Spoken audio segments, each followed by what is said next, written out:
Hello, it's me, Hurricane Martinez, and welcome back to Hurricane Streams. Today, we will be reacting to Video Game Dunkey's Dunk View of Super Mario RPG. Now, Video Game Dunkey is no stranger to me, and he certainly shouldn't be any stranger to you. Jason Gastro is one of the most prolific and successful gaming YouTubers out there. I've translated some of Dunkey's videos in the past, so I kind of know Dunkey loves Mario. He loves the character, he loves the franchise. He even went out of his way once to say that if any Mario game comes out in a given year, that will be his game of the year. I have a very simple method for picking the best game of any year, and that method is, if a 3D Mario game came out that year, that was the best game. But on the other hand, Dunkey despises turn-based combat. He downright hates it. So this is an interesting combination, and I'm really curious to know, is he going to be biased by his love for Mario, or is he going to be biased by his hatred of turn-based combat? Now, you may have probably put together this, but if you haven't, this goddamn loser loves Mario RPG. Just look at my shirt. Look at this. Look at this. This is a nice shirt right there. I love this shirt. I love this game. I played the hell out of it when I was little, and I'm really interested in knowing what Dunkey has to say about this game. So, without further ado, let's look into it. Super Mario RPG is one of those mythical Super Nintendo games that I've always heard so much praise for, but I've never actually gone through and beat myself. When I was a kid, I had Paper Mario, and I loved that game. I remember I had the N64 hooked up in the basement at my dad's house, and I just slammed through that thing like 2 weekends. I always loved video games, but it was extremely rare for me to ever play one all the way to the end credits. Most games back then were just too hard for me, so I was usually replaying the first couple levels over and over again.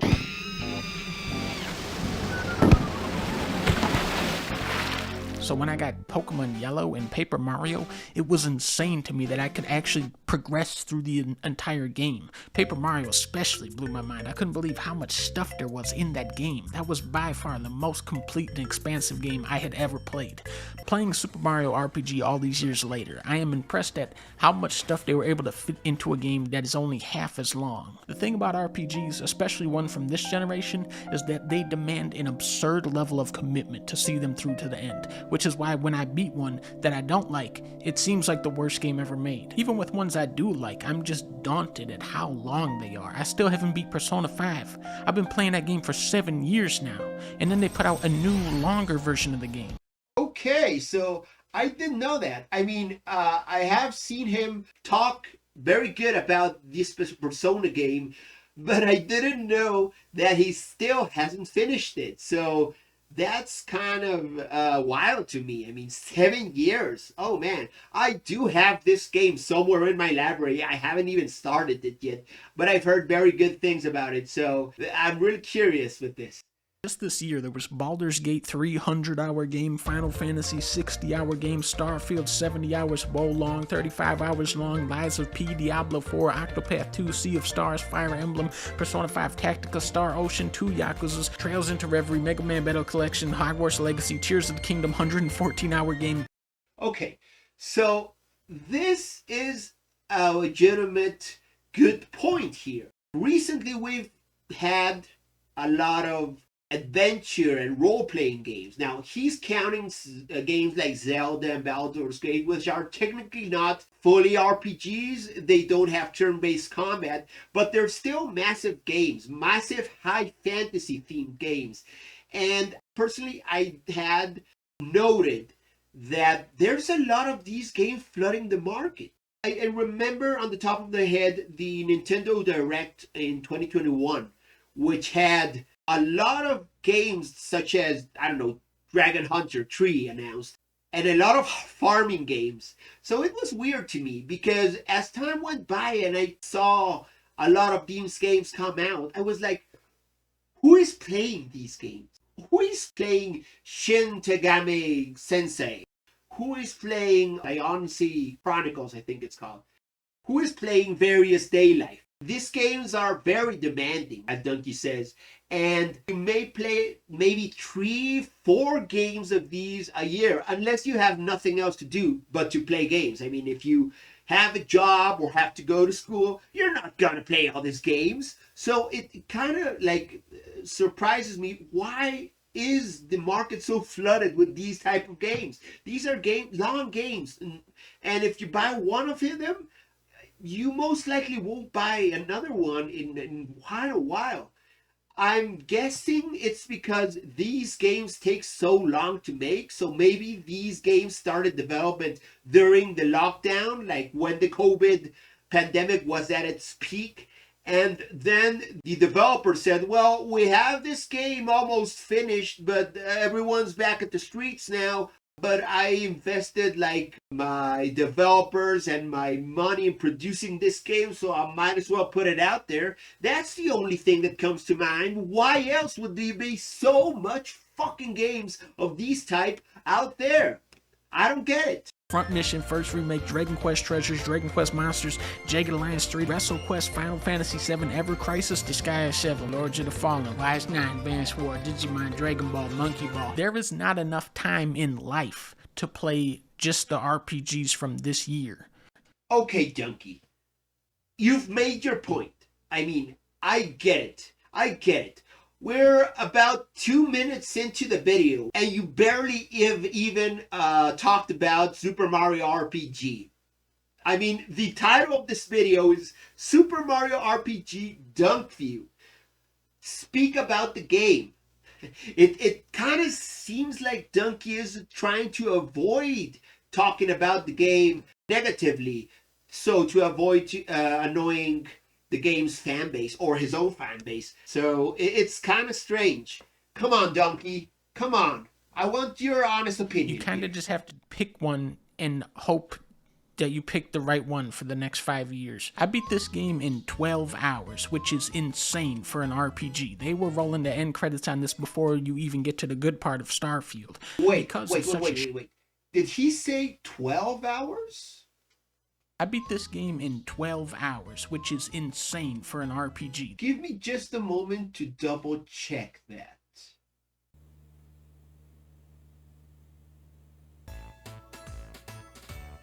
Okay, so this is my complete save file, and I clocked around 20 hours. Obviously, well, if you didn't know, I streamed it. So I had to read most of the dialogue out loud, like most streamers do.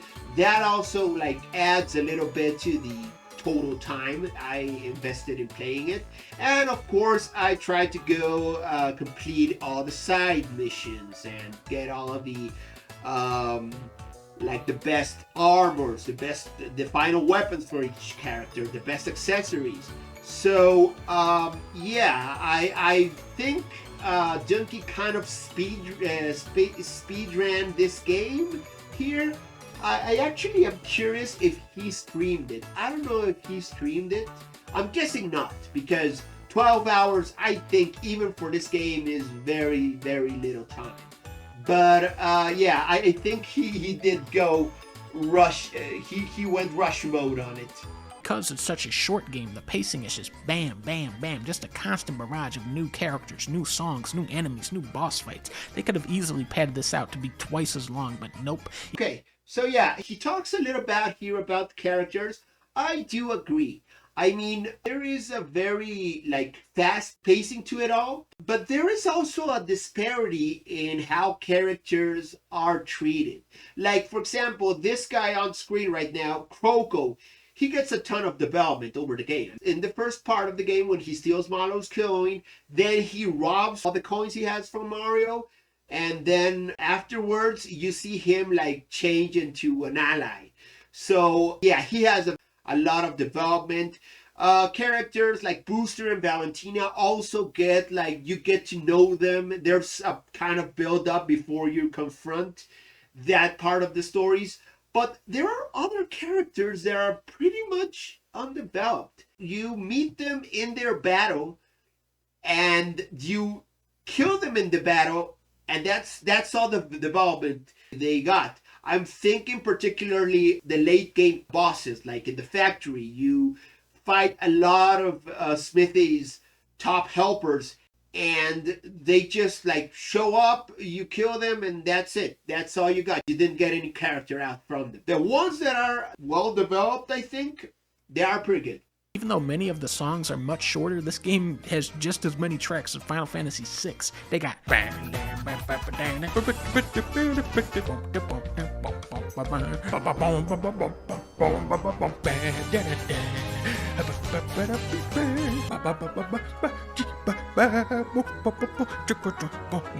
Okay, so he's doing this thing where he hums along with the songs. He did that also in his Donkey Kong Country review, where the review was basically just this. The review was talking about the music, like for all of the video, and then at the last second he says, oh yeah, and the graphics and the gameplay is very cool too, and that's the video.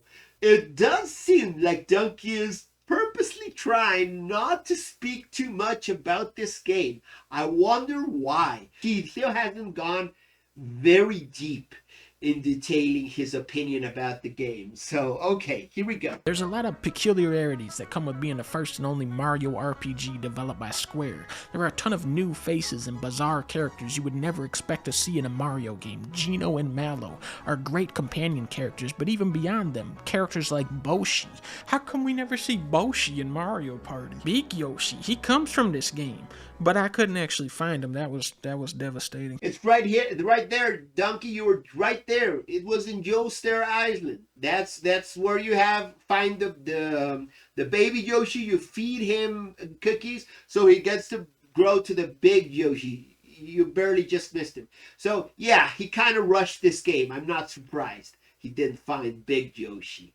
Booster is great. I can't believe we never saw him again. Karabaskus, man, come on, Nintendo. Why can I not select Karabaskus in Mario Golf? What are you people doing over there? Chained Kong, it's like, okay, obviously they can't bring him back after what he's done, but what about those other guys? There was Dodo, there was Frog Gog, there was Hippopo, the Jawfuls, there was a guy called Johnny the Shark who always had to say everything like a shark. There's a guy called Knife Guy. You fight a booby lady with a bird on her head and a giant sword. Then there's Tubbo Trooper. I love this guy because he looks like my baby. The turn-based combat is excellent in this game. Wait. So, I don't know if that's cute funny or if that's just mean. I mean, I'm guessing we'll have to wait until Donkey's baby grows up and grows a conscience to know if he actually thinks this is funny. I mean, I think it's funny. It made me laugh. But I don't know. I mean, it's saying, oh, my baby is so big and chubby. He's just like this big fat Koopa Troopa. Even if it does come out as kind mean, it is still funny. Turn-based combat is excellent in this game. I really enjoyed how much trickier it is to get the timing on attacks and blocks down in this one than Paper Mario. You're encountering new enemies faster, attacks and defense require more precise timing, and every weapon you equip has its own attack timing. It makes combat feel more alive, like the timing is just a bonus thing instead of something you consistently rely on. And I like how you don't have to waste turns to swap out dead party members. It's nice to have a team that backs you up when you need them instead of languishing in the limbo realm. And look at this. I love this. I just did like 30 minutes of battling and 5 seconds of gameplay. Give me the XP. The visuals are phenomenal. I mean, look at this. Are you looking at that? Are you looking at what I'm looking at? Come on now. And they throw in some nice cutscenes. The original has such a distinct style, and somehow they've held on to the soul of that look while modernizing it a lot. In terms of storytelling, what do you want me to say? I mean, obviously, you don't get as invested in the world and characters as you would in a huge game like Dragon Quest or Yakuza. It's a super low-stakes goof fest that doesn't talk your ear off. The most interesting stuff is centered around Square's characters and not Nintendo's because they probably wouldn't let them. Although this game did invent Bowser's personality. Not all the Super Nintendo jankiness has been ironed out of this remake, but I think they did a great job overall, so my wish is that this studio would do Earthbound next. Am I right or am I right? Earthbound that looks like this? Come on now. You gotta do it. Yes, please. Arte Piazza, or whatever the studio is called, please, yes, give us Earthbound remaster. I want it. I think a lot of people agree with me. And not just Earthbound, all the Mother series. Please remaster that shit for Switch. You have my money if you do it. They won't. But if Square is remaking Live Alive, then Chrono Trigger is inevitable at this point.